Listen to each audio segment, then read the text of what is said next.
Assalamualaikum warahmatullahi wabarakatuh dan salam sejahtera kepada semua pelajar perakaunan yang dikasihi sekalian. Kali ini, kita akan masuk kepada bab baru iaitu bab 4, Paduan Pemasaran. Bab ini merupakan salah satu bab yang akan masuk ke dalam PSPM atau peperiksaan akhir nanti. Maka pelajar diingatkan agar sentiasa fokus. Paduan pemasaran.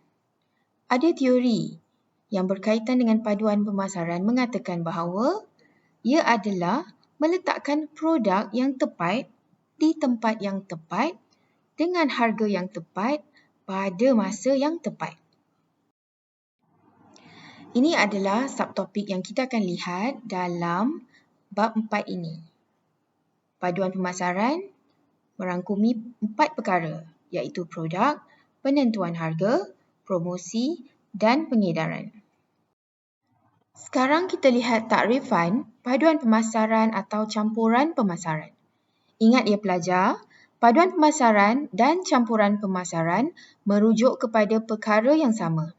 Dalam bahasa Inggeris kita sebut sebagai marketing mix. Paduan pemasaran ini merujuk kepada kombinasi 4 komponen asas yang merangkumi produk, penentuan harga, promosi dan pengedaran. Produk, price, promotion and place yang akan digunakan bagi menentukan strategi pemasaran yang akan digunakan oleh sesebuah perniagaan. Setiap satu daripada 4P tersebut iaitu produk, penentuan harga, promosi dan pengedaran merupakan satu bidang pembuatan keputusan yang kritikal. Ia sangat berkait rapat antara satu sama lain. Sekarang kita pergi kepada subtopik pertama di dalam bab 4 ini iaitu 4.1 produk. Apa dia produk? Produk ialah apa sahaja yang boleh ditawarkan di pasaran untuk perhatian, pemerolehan atau penggunaan bagi memenuhi keperluan atau kehendak pengguna. Ini definisi menurut Kotler, iaitu Raja Pemasaran. Produk ini merangkumi apa sahaja barangan, perkhidmatan ataupun idea yang boleh ditawarkan di pasaran dan dapat memenuhi keperluan pengguna sama ada ia nyata ataupun tidak nyata. Tetapi pemasar harus mengambil kira apa sahaja faktor perubahan iaitu teknologi, keperluan dan kehendak pengguna dan persekitaran ekonomi apabila mahu membina produk. Kita lihat contoh beberapa produk yang ada di pasaran.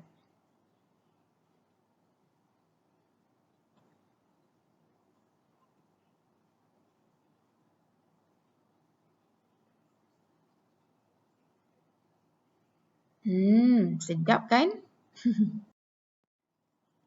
Sekarang kita pergi kepada subtopik seterusnya iaitu membandingkan produk fizikal dan produk perkhidmatan. Perbezaan di antara produk fizikal dan perkhidmatan ini boleh dibezakan daripada beberapa ciri. Yang pertama, dari ciri ketaraan. Produk fizikal adalah ketara, iaitu ia boleh dilihat, dirasa, disentuh dan dihidu. Manakala produk perkhidmatan tidak ketara, iaitu ia tidak boleh dilihat, tidak boleh dirasa, tidak boleh disentuh dan tidak boleh dihidu. Anda boleh menghidu perkhidmatan penghantaran atau kurier? Okey, kita pergi kepada ciri yang seterusnya iaitu simpanan inventory atau stok. Produk fizikal kita boleh simpan kerana ia tahan lama. Tetapi produk perkhidmatan tidak boleh disimpan. Contohnya, kita boleh menyimpan kerusi. Tetapi kita tidak boleh menyimpan tempat duduk yang ditawarkan oleh penerbangan mas. yang hanya boleh digunakan pada waktu jualan sahaja. Ciri yang ketiga iaitu boleh dipisahkan antara penyedia atau pengeluar dengan penerima atau pembeli. Produk fizikal ini boleh dipisahkan antara penyedia dan penerima produk. Tetapi produk perkhidmatan ia tidak boleh dipisahkan di antara penyedia dan penerima. Contohnya dalam penyediaan makanan, mesti ada tukang masak di situ untuk memasak makanan pelanggan. Ciri yang keempat ialah dari segi kepelbagaian. Produk fizikal, pengeluaran produknya serupa dan seragam. Manakala produk perkhidmatan agak sukar untuk mengeluarkan produk yang seragam kerana ia banyak bergantung kepada penerima servis atau pembeli. Contohnya, perkhidmatan di hospital, ia bergantung kepada jenis penyakit yang dihidapi oleh penerima. Subtopik seterusnya ialah menghuraikan klasifikasi produk pengguna dan produk industri. Apa dia produk pengguna? Produk pengguna ialah produk yang dibeli oleh individu atau isi rumah untuk kegunaan sendiri atau keluarga dan mereka tidak akan memproses lagi produk tersebut untuk dijual semula. Contoh yang paling mudah, minyak masak yang dibeli oleh Puan Anita digunakan untuk memasak makanan bagi keluarganya sahaja. Produk industri pula ialah produk yang dibeli oleh pengguna perniagaan untuk digunakan dalam operasi perniagaan, pengeluaran barangan lain atau untuk dijual semula kepada pihak lain. Contohnya, minyak masak yang dibeli oleh restoran digunakan untuk memasak makanan kepada pelanggan. Ataupun minyak masak yang dibeli oleh kedai runcit akan digunakan untuk dijual semula kepada pelanggan.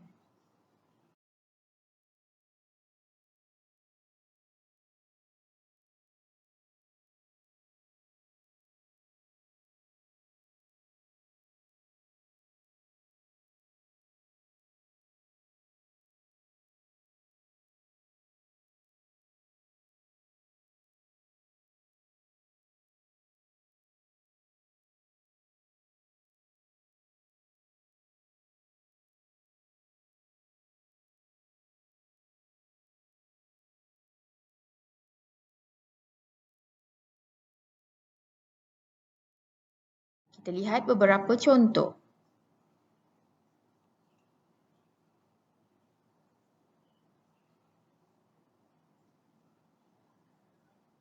Kebanyakan produk pengguna mudah beli ini banyak terdapat di kaunter-kaunter juga.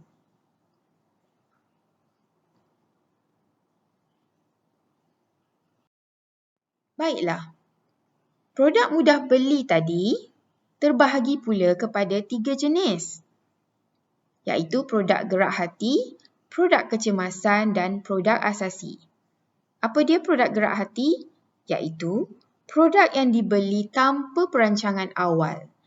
Pembeli tidak terdesak untuk membeli, tetapi tiba-tiba tertarik kerana pembungkusannya sangat menarik atau harganya murah pada ketika itu. Ia biasanya diperagakan di sebelah kaunter bayaran bagi menarik perhatian pembeli. Contohnya, coklat dan makanan ringan diperagakan di kaunter bayaran.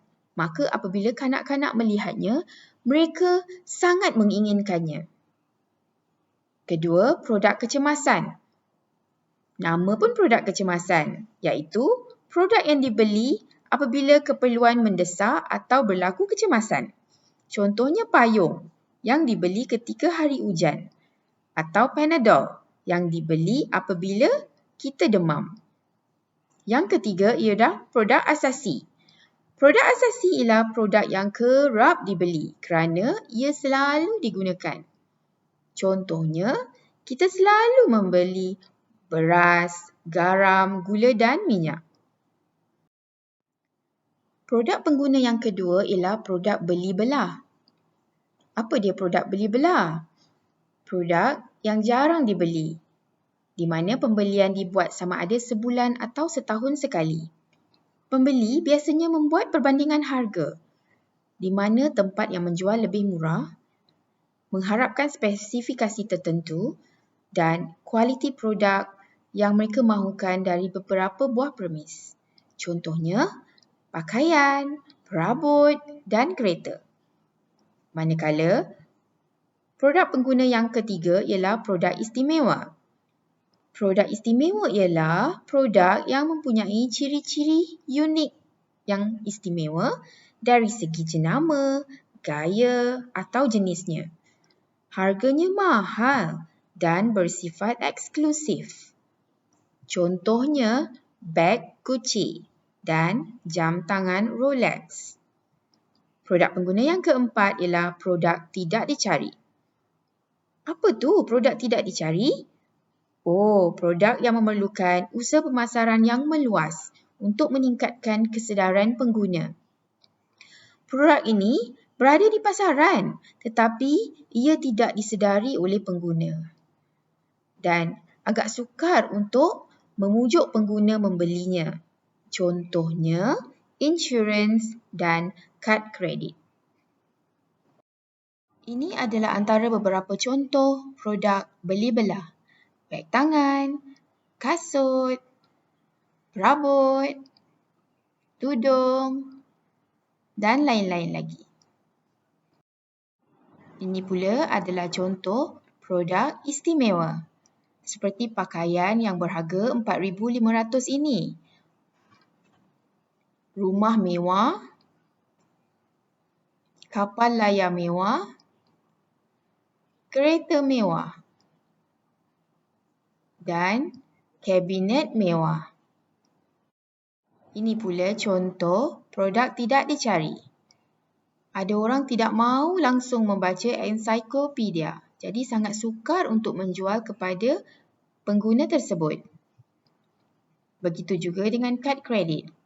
Ada orang melihat sahaja penjual kad kredit, mereka akan lari beribu batu. Sekarang kita pergi kepada jenis-jenis produk industri. Ada 3 ya pelajar semua. Yang pertama, jenis produk bahan-bahan dan bahagian ganti. Ia adalah terdiri daripada bahan mentah, iaitu keluaran tani dan alam semula jadi, dan bahagian bahan yang telah diproses. Produk ini akan digunakan untuk menjadi produk syarikat. Contoh bahan mentah ialah seperti beras, buah-buahan dan sayur-sayuran. Manakala contoh bahagian ganti ialah simen, benang, besi, fuse dan lain-lain. Jenis produk industri yang kedua ialah item-item modal. Ia adalah produk yang membantu di dalam pengeluaran atau operasi pembeli, termasuklah produk pemasangan dan produk kelengkapan aksesori. Produk ini kebiasaannya besar, berat dan mahal. Contohnya, bangunan dan kelengkapan yang dipasang seperti generator dan lift. Produk industri yang ketiga ialah bekalan dan perkhidmatan. Bekalan ialah produk mudah beli bagi pihak industri yang digunakan oleh mereka untuk menghasilkan produk siap. Produk bekalan ini selalu dibeli dan harganya agak murah bagi pihak industri. Contohnya minyak pelincir. Bagi perkhidmatan pula, ia melibatkan penyelenggaraan, perkhidmatan pembaikan dan perkhidmatan pakar. Contohnya perkhidmatan penyelenggaraan untuk bangunan dan penyelenggaraan untuk lift. Ini adalah contoh untuk produk bahan-bahan dan bahagian ganti. Semuanya akan diproses semula. Apa ini pelajar semua? Ini adalah kapas. Dari kapas menjadi benang. Dari benang menjadi kain. Ini pula getah ya.